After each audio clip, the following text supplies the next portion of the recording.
दोस्तों, भगवान श्री कृष्ण को विष्णु का अवतार माना जाता है और ये हम सभी जानते हैं कि सृष्टि के पालनकर्ता भगवान विष्णु ही है। लेकिन आपने कभी ये सोचा है कि कृष्ण अवतार में सृष्टि के पालनकर्ता की मृत्यु कैसे हुई? आइए हम आपको बताते हैं कि भगवान श्री कृष्ण की मृत्यु कब और कैसे हुई। द डायमंड टॉक पर एक बार फिर से आप सभी का स्वागत है। दोस्तों, अभी तक आपने हमारे चैनल को सब्सक्राइब नहीं किया है तो अभी कर लें और घंटी को ऑन कर लें ताकि सभी महत्वपूर्ण वीडियो सबसे पहले आपको प्राप्त हो सके। दोस्तों, ये तो हम सभी जानते हैं कि द्वापर युग में भगवान विष्णु श्री कृष्ण के रूप में अवतरित हुए थे।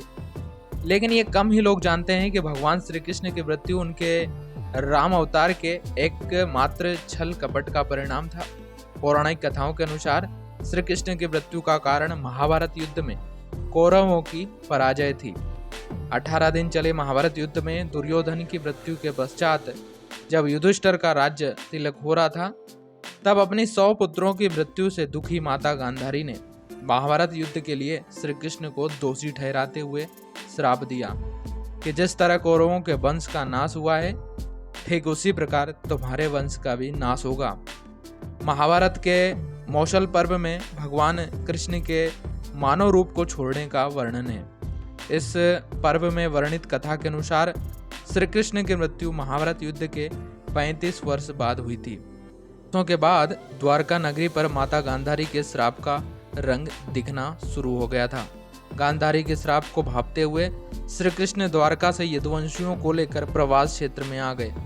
प्रवास क्षेत्र आकर कृष्ण ने ब्राह्मणों को अन्नदान देकर यदुवंशियों को कहा कि तुम अब अपनी मृत्यु की प्रतीक्षा करो। प्रवास क्षेत्र में प्रवास के कुछ दिनों के बाद ही महाभारत युद्ध की चर्चा करते हुए सातकी और कृतवर्मा में विवाद हो गया। सातकी ने गुस्से में आकर कृतवर्मा का शीश काट दिया। इससे उनमें आपसी युद्ध भड़क उठा और वे समूह में विभाजित होकर एक दूसरे पर संहार करने लगे। इस लड़ाई में श्री कृष्ण के पुत्र प्रद्युम्न और मित्र सातकी समेत सभी यदुवंशी मारे गए। केवल बबरू और दारुक ही बचे थे। यदुवंश के नाश के बाद कृष्ण के ज्येष्ठ भाई बलराम समुद्र तट पर बैठ गए और एकाग्रचित होकर परमात्मा में लीन हो गए। इस प्रकार से स्नाग के अवतार बलराम जी ने देह त्यागी और स्वधाम लौट गए। बलराम जी के देह त्यागने के बाद एक दिन श्री कृष्ण वन में पीपल के पेड़ के नीचे ध्यान मुद्रा में लेटे हुए थे। तब उस क्षेत्र में एक जरा नाम का बहेलिया आया। जरा एक शिकारी था और वह हिरण का शिकार करना चाहता था। जरा को दूर से हिरण के मुख के समान श्री कृष्ण का तलवा दिखाई दिया। बहेलिये ने बिना कोई विचार किए वहीं से एक तीर छोड़ दिया जो श्री कृष्ण के तलवे में जाकर लगा। जब वह पास आया तो देखता है कि श्री कृष्ण के पैरों में उसका तीर लग चुका था। इसके बाद उसे बहुत पछतावा हुआ और वह क्षमा याचना करने लगा। तब श्री कृष्ण ने बहेलिये से कहा कि जरा तू डर मत, तूने कोई गलत कार्य नहीं किया है। ये तो मेरे पूर्व जन्मों के कर्मों का फल है। कृष्ण ने जरा को बताया कि तुम मेरे राम अवतार के समय राजा बलि हुआ करते थे, जिसे मैंने पेड़ के आड़ में छुपकर मारा था। इसलिए मैंने इस जन्म में अपनी मृत्यु के कारण का चुनाव भी ठीक उसी प्रकार कर लिया है। इसीलिए है जरा, तुमने मेरे मन का कार्य किया है, अतः तुम मेरी आज्ञा से स्वर्ग लोक को प्राप्त करोगे। जरा के जाने के बाद वहां श्री कृष्ण का सारथी दारुक पहुंचा। दारुक को देखकर श्री कृष्ण ने कहा कि वे द्वारका जाकर सभी को ये बताएं श्री कृष्ण के साथ बलराम भी स्वलोक पहुंच गए हैं। अतः सभी द्वारका छोड़ दें क्योंकि ये नगरी अब जलमग्न होने वाली है।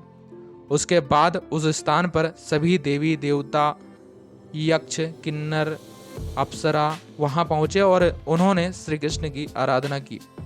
आराधना के बाद श्री कृष्ण ने अपने नेत्र बंद कर लिए और वह सशरीर ही वैकुंठ धाम को लौट गए। उम्मीद करते हैं दोस्तों आपको भगवान श्री कृष्ण के मानव शरीर छोड़ने की यह रोचक प्रसंग पसंद आया होगा।